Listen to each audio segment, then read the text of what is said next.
Aujourd'hui, nous allons voir une question importante sur la PFAF 1450 OL qui concerne la levée du pied, mais surtout la pression du pied. C'est parti. Vous découvrez votre PFAF 1450 OL. Vous avez noté qu'il y avait déjà plusieurs zones de réglage, que ce soit au niveau de la plaque, sur l'avant, au niveau du passage de fil, sur les côtés. Il y a déjà beaucoup de choses à retenir. Et vous avez aussi cette molette en métal sur le dessus, brillante, avec le logo du pied et une flèche qui va vers le bas, un plus et un moins.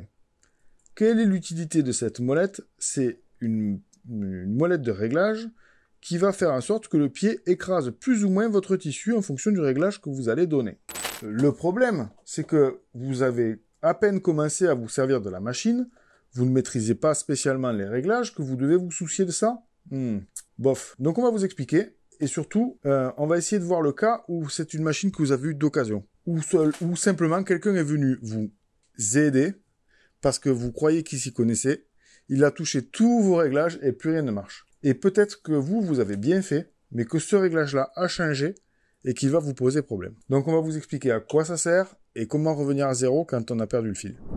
Rapidement, pour comprendre la technique, cette vis sert à écraser plus ou moins le ressort que vous voyez ici, et ce ressort pousse la tige qui tient le pied vers le bas. Donc plus ce ressort est écrasé, plus votre tissu va être pris en sandwich entre la semelle, le pied de biche, et la plaque de couture. C'est le même principe sur les surjeteuses, recouvreuses, machines à coudre, c'est toujours pareil. Vous pouvez voir là que le ressort est en train de se contraindre.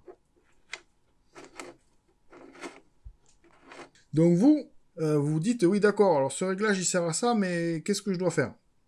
C'est simple, vous touchez à rien. Dans la théorie, on va vous expliquer que plus votre tissu sera épais, et plus il va falloir écraser votre tissu sous le pied de la machine à coudre. C'est vrai, sur un tissu fin, on charge moins, sur un tissu épais, on charge plus. Mais déjà, par principe, si vous regardez la façon dont est faite la machine, avec une grosse épaisseur de tissu sous le pied, comme par exemple là, je simule avec le tournevis, automatiquement, le ressort est plus contraint, donc la pression sur le pied va augmenter. C'est un ressort qui a été calibré exprès, justement pour que vous n'ayez pas à vous toucher les réglages. Donc la plupart du temps, ça marche. Et le plus gros risque de toucher ce réglage, c'est de mettre en panne votre machine parce que de base, c'est déjà très bien réglé et c'est surtout quelque chose de très difficile à maîtriser. C'est clairement le dernier réglage auquel on va intervenir quand on a une machine récalcitrante. On va partir du principe que ce réglage, on va le laisser de base. On va pas commencer à chercher les problèmes ici. 9 fois sur 10, le problème vient de vous et pas de la machine.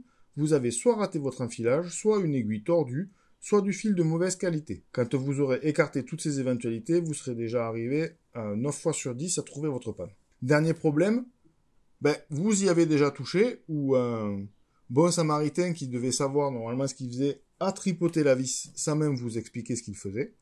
Et maintenant, vous ne savez plus du tout si ce réglage est bon, ou même carrément, vous pouvez vous retrouver dans la situation où la vis est démontée. Alors c'est simple, vous rassurez-vous, il y existe quand même un réglage de base. Je vais vous le donner. Pour le réglage de base de la vis, il suffit de la serrer, comme ceci, jusqu'à atteindre une hauteur bien spécifique. Alors attention, moi j'ai un réglé dont le 0 est bien au bord, mais si vous utilisez une règle d'école, elle aura forcément quelques millimètres de plastique avant. Mais nous, le réglage, c'est en touchant le plastique ici et le dessous de la vis, vous devez obtenir 10 mm, pas plus, pas moins.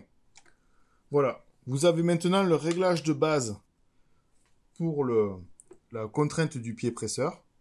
Maintenant, si vous avez besoin d'augmenter la pression, vous tournez dans le sens des aiguilles d'une montre. Allez-y demi-tour par demi-tour. Et si vous voulez réduire la pression du pied, toujours pareil, demi-tour par demi-tour, mais dans le sens inverse des aiguilles d'une montre. Mais le meilleur conseil que je puisse vous donner, c'est laisser le réglage d'origine et ne touchez pas. Bon ben voilà, cette vidéo est terminée. Comme d'habitude, abonnez-vous, laissez un commentaire. Et à bientôt sur lesfiapos.fr.